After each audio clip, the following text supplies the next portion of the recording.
cell in Sachsenhausen. And after the war, he said this: first they came for the communists, and I didn't speak up because I was not a communist.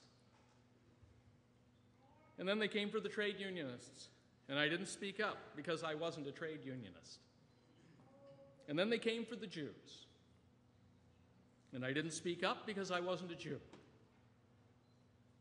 And then they came for me, and by that time there was no one left to speak up. And although Niemöller himself did not state the lesson as a principle, I would summarize it as follows. Next.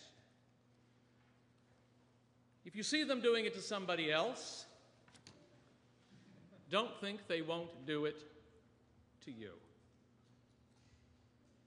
And this suggests a need to recognize one's connections to the plight of others and one's solidarity with them.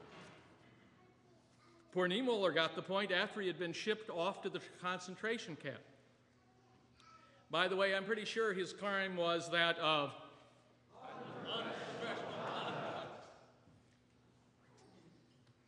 well, once again, it often happens that people watch democracy literally evaporate before their very eyes, and they say, well, that's of no concern to me. I have my work. I have my research. I'm going to get a good job. I'm not involved with all of this. And I believe it was Patrick Henry who once said, give me liberty, or maybe a research center and a few grants. Maybe you don't have that quote exactly right. But even for those of you who simply want to get on with your work and your lives, there's another point of recognition. It's a malady to which even good rulers often fall prey. The historian Barbara Tuchman calls it the march of folly.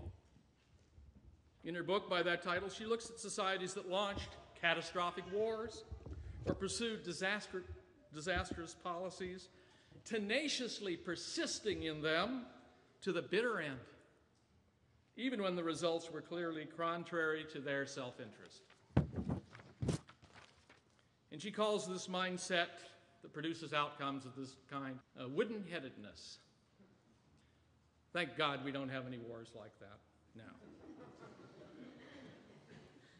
And if you read the daily paper, the New York Times, or for that matter, the Polytechnic, you'll find ample evidence that the march of folly continues to this day. But fortunately, we are not helpless. Next slide. Barbara Tuchman spells out a suggestion. She writes, if the mind is open enough to perceive that a given policy is harming rather than serving self-interest, and self-confident enough to acknowledge it and wise enough to reverse it, that is the summit of the art of government. How wonderfully sensible. Why not give it a try? Well, I hope this has been an educational experience for you. We've discussed some important concepts: flunky, quisling, stool pigeon, and we've covered some important historical principles. And I want to thank you for participating in this presentation with me, even though, as you probably noticed, we've sometimes stumbled perilously close to the brink of unprofessional conduct. Thank you.